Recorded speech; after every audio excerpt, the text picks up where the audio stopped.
Hi, Tom Trento here in the United West studios with a very interesting time with a unique gentleman, Army Sergeant First Class Nicholas Moore. And we ran into him in the whole extortion 17 situation. As you know, August 6, 2011, Extortion 17 was shot down in Afghanistan, and we have been all over that for those of you who follow the United West.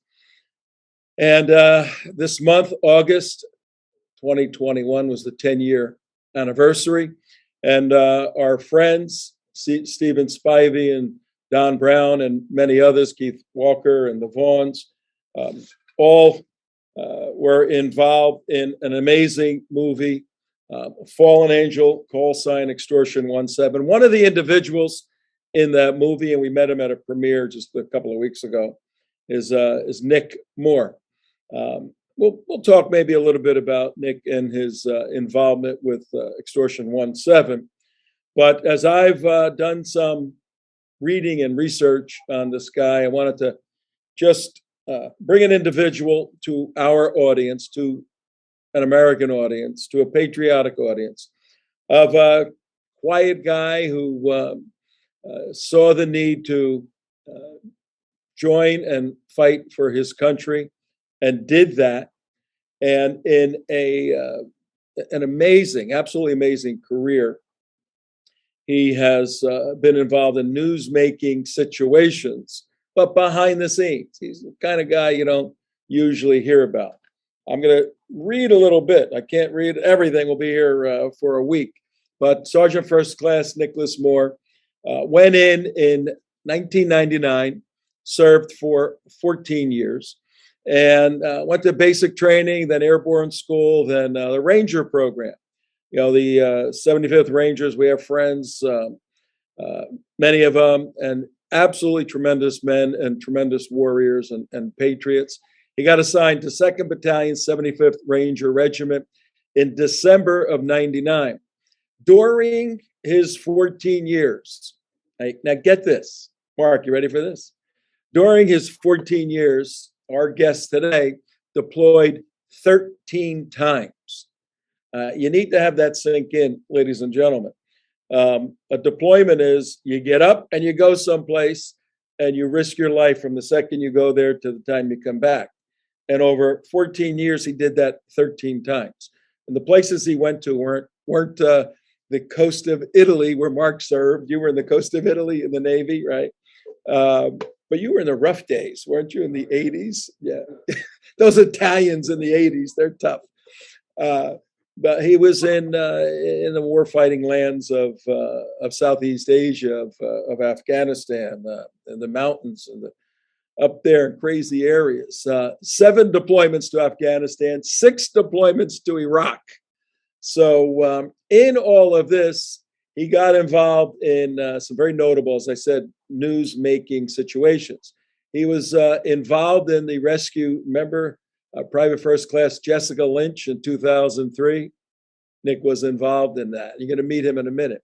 He was involved in the rescue of another SEAL, lone survivor, that amazing story, Marcus Luttrell, in 2005. And then, obviously, in August of 2011, he was involved in doing some of the defensive work and security work after Extortion 17 went down. And then in October 2011, in Longer Province, our special guest today was shot in the right leg, right arm, and helmet, and medically retired from the Army in 2013. Finally, you retired, Nick. What was going on? You got a couple of Purple Hearts, Bronze Stars, Army Commendation Medal with a V for Valor, and you're a co-author of Run to the Sound of Guns. Run to the Sound of Guns. Welcome, Nicholas Moore. Where'd you come up with the name Run to the Sound of Guns? Where could that have come from? Actually, I borrowed that from the Gold Squadron commander. He said that during the memorial, and I just thought, well, that just kind of, it just kind of embodies everything that we all do, and it just stuck with me over the years. And I thought, man, if I ever wrote a book, that would be the name. Well, we're gonna push your book out and hope people read it. Look, it's 1999. How old are you when you're in 19? It's when it's 1999. 18, just graduated high school. All right, so you're a young kid. You're 18 years old.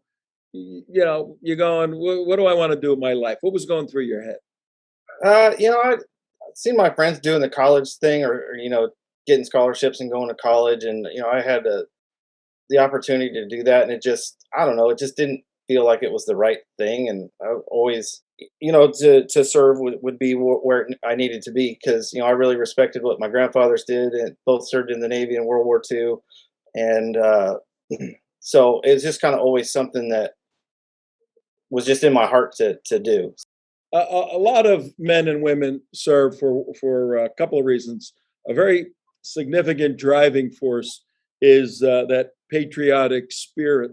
You love the country. You bleed red, white, and blue. I gotta serve my country. The other driving force is the sense of justice.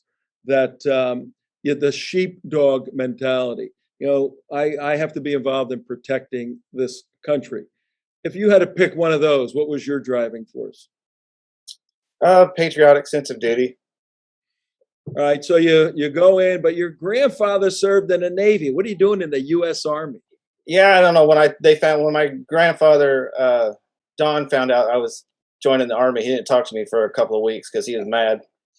He always I told me I bet. should join the Navy because you get 3 hot meals and a warm place to sleep every night. Yeah, exactly. So, all right, so you go in, and I've heard that you're a gearhead. You like automotive things. You could have gone into the, fixing the Jeeps and everything, but you go, let me go become a ranger. Did you have any idea what a ranger was? No, I had a couple of conversations with the recruiter, and they just, based on playing sports and being an outdoorsman, hunting and fishing and all those things, he goes, you're just never going to be happy in just the Army. It's just not, you need to go do this. And so I got pointed in that direction, and it was, I think my experience going straight into the Ranger Regiment is different than people who sign up and end up at the 82nd or the 101st or First Armored Division. And that's a completely, totally different experience as far as what the military is. Yeah, at 18 years old, or were you 19 by the time in December of 99? How old No, were I was you still then? 18. So you're 18 years old, you're an Army Ranger. Did that sink into your head, and were you accepted by the other guys who probably are a few years older than you? Yeah, you show up, but there's still a military pecking order, and you're the newest guy on the block. So you've done what needs to be done to get there. So now it's what we call prove to stay. Every day you're proving why you should be there. So now you're a Ranger. It's 1999. From 99 to September of 2001, before 9/11, what were you doing? So on 9/11, I was in just the first couple of days of Ranger school. Oh, okay. So you went in then. And do you remember that moment when somebody said, "Uh-oh, something's going on"? Yeah, we weren't real sure. We weren't kind of biting on it at first as students standing outside, because we weren't allowed to see the news or the TV or anything. And the instructors came out and they said, hey, somebody just crashed a plane into the World Trade Center, and then 20 or so minutes later, then the second one collides in, and so they're starting to figure this out. And then as the buildings start to collapse, they have come outside, and we're starting to believe that something's real, because they're never in the history of students have they asked, does anybody have family that lives in New York City, and specifically family that works at the World Trade Center, and then to bring them inside and make them make a phone call. When that happened, then it started to hit home. And then we had uh, one student with us whose dad was a colonel at the Pentagon, and when that happened, then they made him go inside and call his dad to make sure that his dad was okay. And luckily for him, his dad was out of the office that day. All right. And then you got to finish training. And what happens? You get spun up quickly or what? So we finished training and graduated in November of 2001, and come home and figure out, what the rotational sequence is going to be for the regiment to be involved in this. And we were all kind of let down when we found out that First Battalion was going to deploy, to relieve Third Battalion, and that we were going to get stuck waiting for a few more months for our turn to go. And then it's time to go. So, what was going through your mind and your family's mind? Because now it's looking pretty crazy. And what year was it when you actually deployed for the first time? It was the spring of 2002. So Tora Bora had just happened, and the John Chapman had just been killed up on Takagar with Roberts Ridge. That had just happened, and so we were getting kind of some of the email traffic about what that was all about with those guys, and so we were kind of gearing up towards that type of fight that was going to happen. And then we finally rotate into country, and we were tasked with expanding the Army's footprint and establishing new bases and stuff, kind of in areas where American presence hadn't been yet, to no avail, if you will. It was kind of the biggest letdown for guys. Is we're here for 3 months, and I think we got in one gunfight that lasted 3 seconds. Yeah, you're trained. You're trained to bring the fight. Go after the guns, sound of the guns. You're trained to bring the fight to the enemy, and it didn't happen on the first deployment. What was your specialty? I know you're cross trained, but what was your specialty? An infantryman. You were a hunter and fisher and all of that. So an outdoors. If we were mounted on trucks, I was a Mark 19 or 50 cal gunner, and if we were dismounted, I was a light machine gunner. And what was your weapon of choice? Well, at that time it was the M249. We call it the SAW. Oh, so it's a 5.56 automatic machine gun. Yeah, that was a heavy weapon, isn't it? Well, we call it. It's a light machine gun, and then you have the M240, which is the M60 replacement. That's the medium weight machine gun. That's as heavy as we get for dismounted Rangers. So now you had your first deployment. You're eating Afghani food. How was the food, by the way? Terrible. I mean, really bad, like terrible bad. It's just not anything that we're accustomed to. It's odd. So you were running to the John as often as you could, probably. Like, oh my God. Yeah, because nobody wants to eat MREs, 2-3 times a day for, a 3 to 4 month time frame. It's just you'll just stop eating after a while. So the goat meat gets a shot, the goat meat and whatever else you're drinking there. All right, so now you got a deployment under your belt, and it's coming around to 2003. You got a couple of them, and you get involved in the rescue of Jessica Lynch, which was all over the news. Right. These are explained in your book, but briefly for our audience, sketch out from start to finish what happened with you. Well, for us, we had just come back off of a big 2-day mounted patrol across border into Western Iraq. And so we rolled back in, and the commander comes out of his tent and he says, "Hey, you got about 3 hours to get ready. We're going here." And it was so off the cuff that he said it. I just kind of hopped down off the hood of the truck and was like, "Yeah, that's funny, sir. Haha." And they said, "No, seriously, we're going to do this, and everybody needs to get packed up so we can move." And so that's what we did. And then when we got where we were going, all the details had finally started coming down. That, hey, this is what we're going to do, and there's American hostage being held in the hospital in Nasiriyah, and we're going to end up doing some kind of combined ops with the SEALs to go get her out and recover the rest of the members of that convoy. And what happened?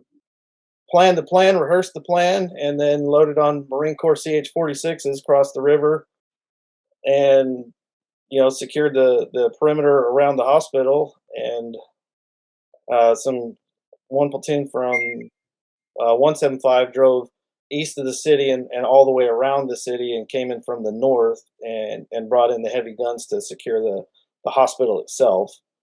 And they were tasked with the recovery of the other members of uh, that convoy. It went down so fast, Tom, that by the time we had established our blocking position, the SEALs are already have control of Jessica Lynch, and they're pulling exfil with her to get her out. I mean, we're just talking minutes. So in that aspect, it was a success, but um, it's still not mission success until everybody is back, on the friendly side of the lines. And if I remember correctly, this is 2003 now. Didn't a doctor help her out? I think there was a doctor that helped her Yeah, it was out. a doctor that came over and said that she was being held uh, by the Iraqi forces. All right, now you guys, the 75th, operated pretty regularly with the SEALs. Um, there's all kinds of talk about the Navy SEALs and all this stuff. How did you find working with the SEALs? How was that? It just depends on the what team or group that you're working with. Some's good and some's bad. It's just like working with anybody else that's in your same profession, if you will. You like working with some people and you don't like working with other people, but you all have to work together. So I would say over time, though, it did get a lot better. Um, and that's just as things develop and there's a trust factor that comes in with it with everybody. Now, when you're in your third, fourth, fifth deployment, I mean, you're doing some serious stuff. You're a hardened combat veteran at this point. You're still relatively young. Uh, how old were you when you became a first sergeant? Platoon sergeant, Yeah. 27. All right. And so you're taking on a significant leadership role. Um, did you know what you were doing there? I mean, did you know? Did you have a clear purpose of who the enemy was, what the problem was, and what was necessary to solve the problem? Yeah, I mean, for the most part, we knew the types of individuals that we were chasing. And I mean, yeah, as you start to progress as time goes on in your military career, you start paying attention to how people are doing the job that you're going to have. So as a squad leader, you start paying attention to how your platoon sergeant at the time is doing business, and then everybody has good things that they do and they have bad things that they do, and so it's trying to take things, all the good things that you like about leadership that you've had through the years, and you try and figure out how to incorporate all that into your leadership style of how you want to do business, in lack of better terms. And so I kind of did that. I took pieces of leadership styles from all my previous leaders and tried to morph that into how I wanted to be a leader. And not repeat mistakes of bad things that people do. Yeah, it's a very wise way to look at those individuals that have admirable qualities to integrate them as you can, particularly at the point of the spear there. The United West is an educational counterterrorism organization dealing with the whole ideology of Islam. And during all of this time, we're looking at the leadership, those leading you, the boys, the girls fighting. Um, we're looking and going, what are we doing? Nation building. We're not going to we're not going to change Afghanistan into Wisconsin. It's thousands of years they've been this way. The Russians couldn't deal with them. I mean, aren't we supposed to go in there and defeat the enemy? And was there any win the hearts and minds? How often were you told you have to win the hearts and minds? The hearts and minds wasn't our mission set as far as special operations. It was, we're in here chasing bad guys, that we can prove are bad, and so it's trying to get those guys off the street, if you will, out of the off the dirt roads, and stop putting IEDs in and feeding weapons to other people that are making everything difficult for the rest of the army to do the hearts and minds thing by, being the daily face. It was, our job to go in there and break stuff. Break stuff and blow things up, not deal with hearts and minds. Well, thank God you were doing that. And how many missions? I mean, toward the end, I know everybody was doing multiple missions per day. 2010, 2011. How many missions were you guys doing on an average? At 2011 time frame, Yeah. or like all together? No, 2011. We pulled out of Afghanistan. I think it was the end of 2011. That's when there was a big rush to get the SEALs out a lot. They were running multiple missions. Yeah, we were running probably, one a day. It wasn't like Iraq where we could run 2 or 3 ops in a night. It's it's just so rural out there that you were only getting like maybe 1 op a night, and that was intelligence driven. If the target met a certain criteria threshold, if it was we deemed it was reliable enough to put the boys in harm's way to go do it. So you get the intelligence. You find out there's a guy running weapons somewhere in your area, and you got names, you got information, you got some good stuff. You put a plan together. What would be the typical package you would go with? How many people? It was a whole platoon. I had one medic that didn't go that night for Lefty Grove. I think that's where you're going with this. No, just typically. Well, I'm going to get to that one. I want to go to Okay. Luttrell in a minute, but So we're running so pre 2009, 10 ish. We're running I don't know, 50 guys oh, on a strike force. yeah, you got a pretty big team going in, and you were responsible for how many? At that time, I was just a brand new squad leader, so I had 9. 9 guys. And for our audience, they see this stuff in the movies and everything. Sketch out what these 9 guys, what their jobs were, and how you would enter, an operation that was a threat index, at a high threat index. At that time, we were doing mostly explosive entry, and we weren't into the whole hearts and minds thing of it. Wasn't really playing into it. So if we were going on target, we were going in to what we call hard entry, and blowing the front door open and just smashing everything in sight, and tying people up and dragging them outside, and coming off target with however many males are on target of the correct age, and and then bring them back and let the interrogation figure out who's good and who's bad. And what would your team of 8 or 9 guys? What would be the various specialties? You're either responsible for the breach and the initial assault, or you're on what we call secondary assault, where if the compound is large enough, at some point that initial assault element's going to get stretched out, and so it's somebody that will come in behind and reinforce that element to keep the assault moving forward until the building is cleared out.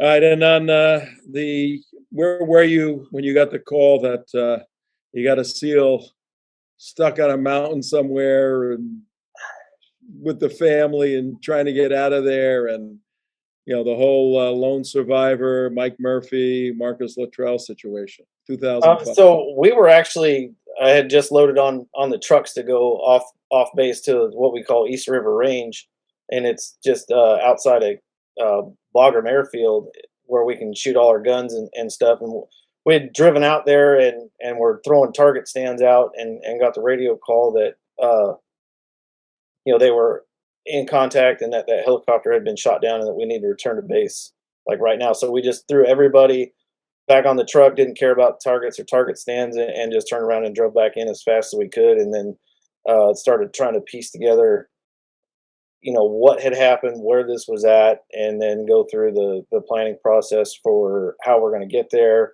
and who we're going to take, and what we're going to take, and just kind of trying to figure that whole piece of it out. And there's a movie, Lone Survivor. I mean, if you haven't seen it, go see the movie. Pretty exciting. Was the movie accurate, Nick? Um, to a point. I mean, you always have Hollywood's dramatization of things to make it more interesting. We knew that Murphy had made his phone call and that we were anticipating enemy fighters in the area, but Murphy's recollection was that it was 12 to 14 fighters that they were dealing with, and that they were all over the mountains up there. So we knew that going in, and we just weren't sure, where we were going to get in at, and how long they was going to take. Because when a helicopter gets shot down, it's not that we're not going to put more Americans on the ground, but you have to bring so many more assets to the table to tip the scale in our favor before we're going to put more aircraft into that same space. And that makes sense. Yeah, I think there was a team of 4, and 3 of them died, and Marcus Luttrell was the lone survivor. He fell down a hill, and an Afghan family took him in with Afghan culture. And how was he finally rescued? We walked, so we heloed in about 24 hours after.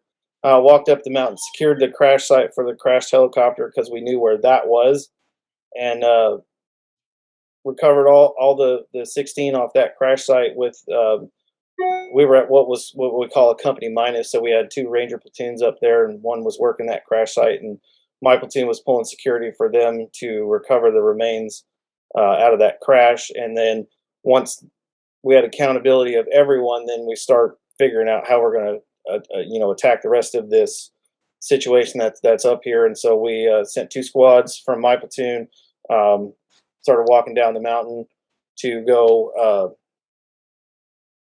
basically figure out what this is with this radio transmission that we were receiving, but there was no comms with it. So they had triangulated a location to the village that he was in.